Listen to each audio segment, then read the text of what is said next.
Merci, je suis Diomandé Amara, le deuxième vice-président du conseil régional du Bafing.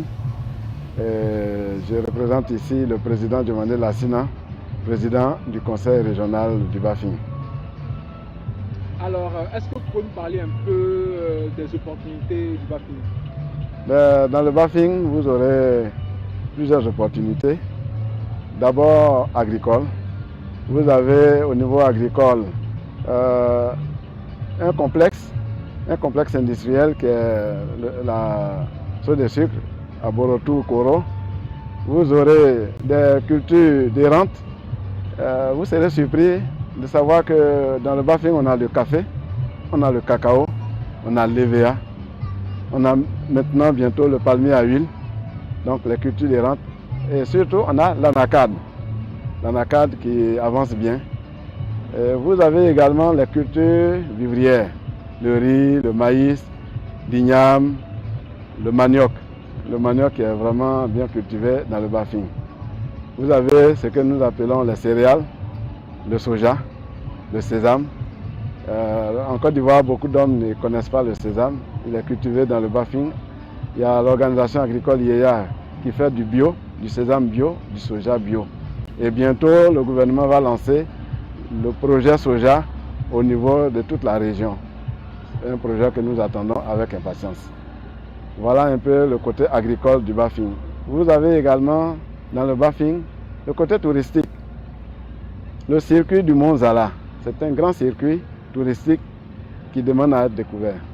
Quand vous commencez ce circuit, vous aurez les échassiers de Silakoro.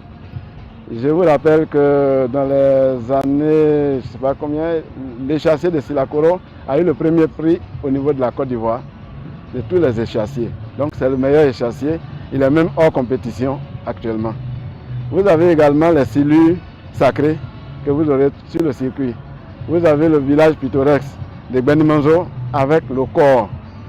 Vous avez également le sommet du Mont Zala. Alors une fois que vous êtes au sommet, vous n'avez plus envie de descendre. Parce que vous voyez tout le Bafing.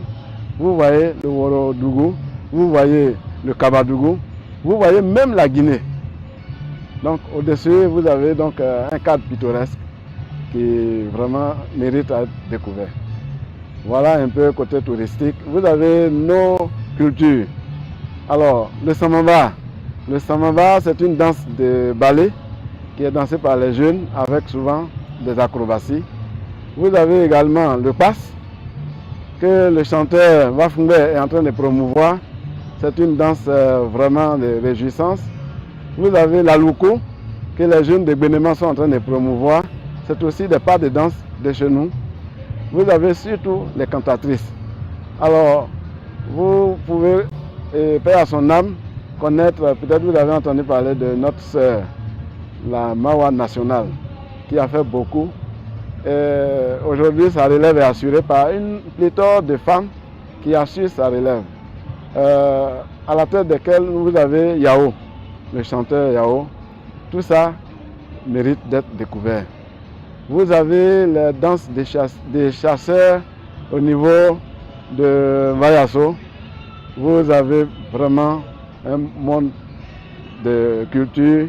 Le Bafing regorge de beaucoup. Et le Bafing a donné beaucoup à la culture, à la musique africaine, ivoirienne et africaine.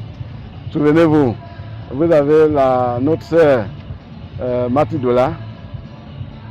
Vous avez vraiment beaucoup de... Même le Mola est issu du Bafing. Donc, vous dire que le Bafing est une région culturelle. Okay. Alors, pour ceux qui n'ont jamais visité le Bafing, ce sera votre dernier mot. Qu'est-ce que vous avez à leur dire? Nous invitons tout le monde à venir voir ce que le Bafing peut vous montrer. Et à venir investir surtout. C'est un terrain vierge. Tout est à construire. C'est pour ça que nous avons baptisé notre mandat sous le sceau de la renaissance du Bafing. Tout est à construire.